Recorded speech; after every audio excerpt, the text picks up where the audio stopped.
Today, we learn some of Jesus's most important teachings. Jesus had been spending a lot of time healing people. In addition to their physical hurts and pains, Jesus saw people also had broken hearts and unsteady hope. After healing so many people, Jesus decided to care for them in another way. So he led people who had been following him to a mountain. Mountains had special meaning in Jesus' time. People believed mountains were holy, holy, holy places to connect with God. Maybe because mountains are, they reach so high, all the way up to the sky. Would you like to reach your hands up with me and stretch them all the way to the sky, like the mountains? Let's go as far as we can and stretch out like a mountaintop.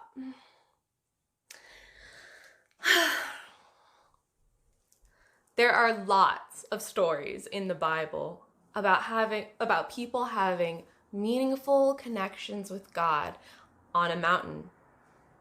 Can you think of any? Let's think of some.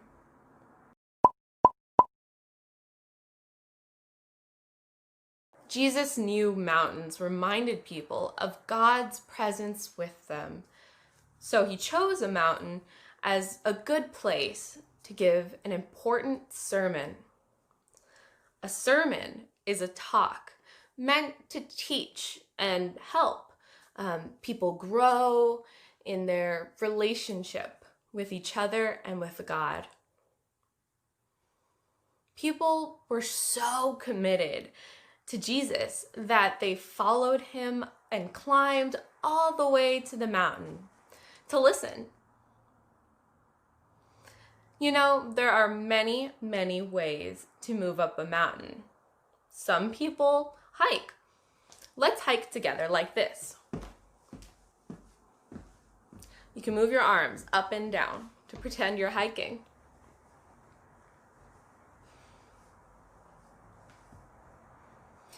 Some people climb with ropes like this.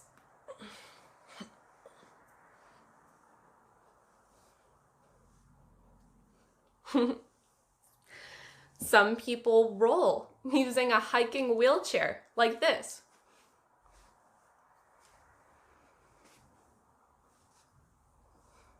And some people might even climb like this, with their legs up like that. Oh, that's a workout.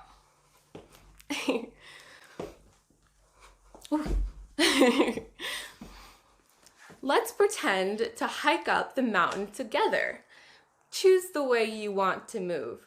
Do you want to hike, roll, climb with a rope, or climb with your arms and legs? Let's get started and climb together.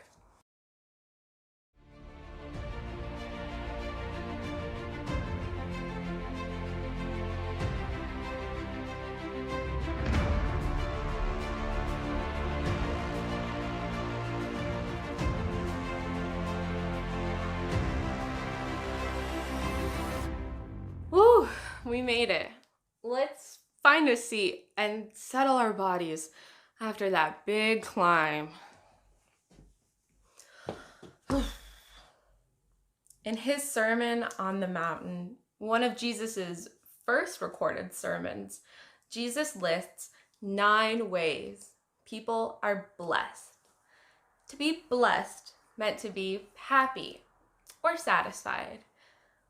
People often thought being happy or content was a result of their situation or how life was going for them at that time. But as we know and talked about last week, Jesus likes to turn what we think we know upside down and show us a new way. Let's read Jesus' teaching together. You can pause this video and read it with whoever is with you.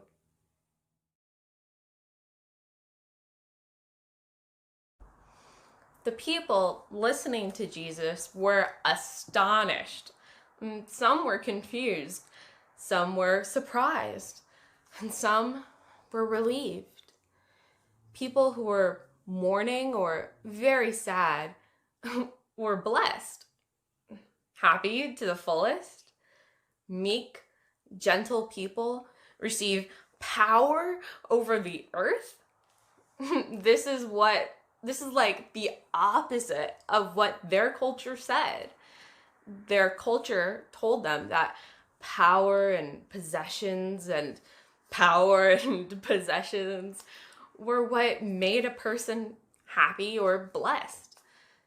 Did you notice how each beatitude or blessing seems to include two parts? First, Jesus makes a statement. Then he gives a promise. For example, Jesus makes the statement, "Blessed are the poor in spirit."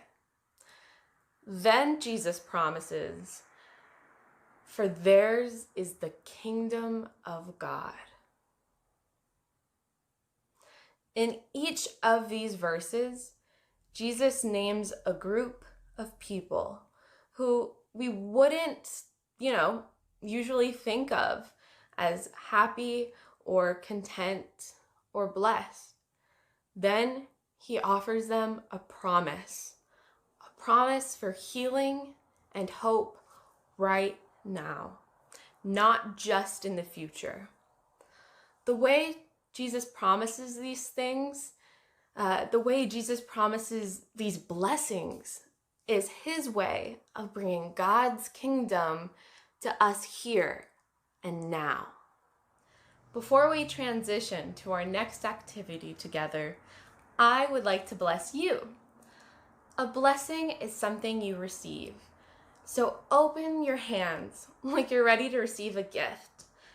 I will speak a blessing. If you receive it, take the blessing and put it in your heart. Are you ready? You are blessed because you follow the way of Jesus all the way up to the mountain. When we follow Jesus, we are blessed. We are blessed with good wisdom,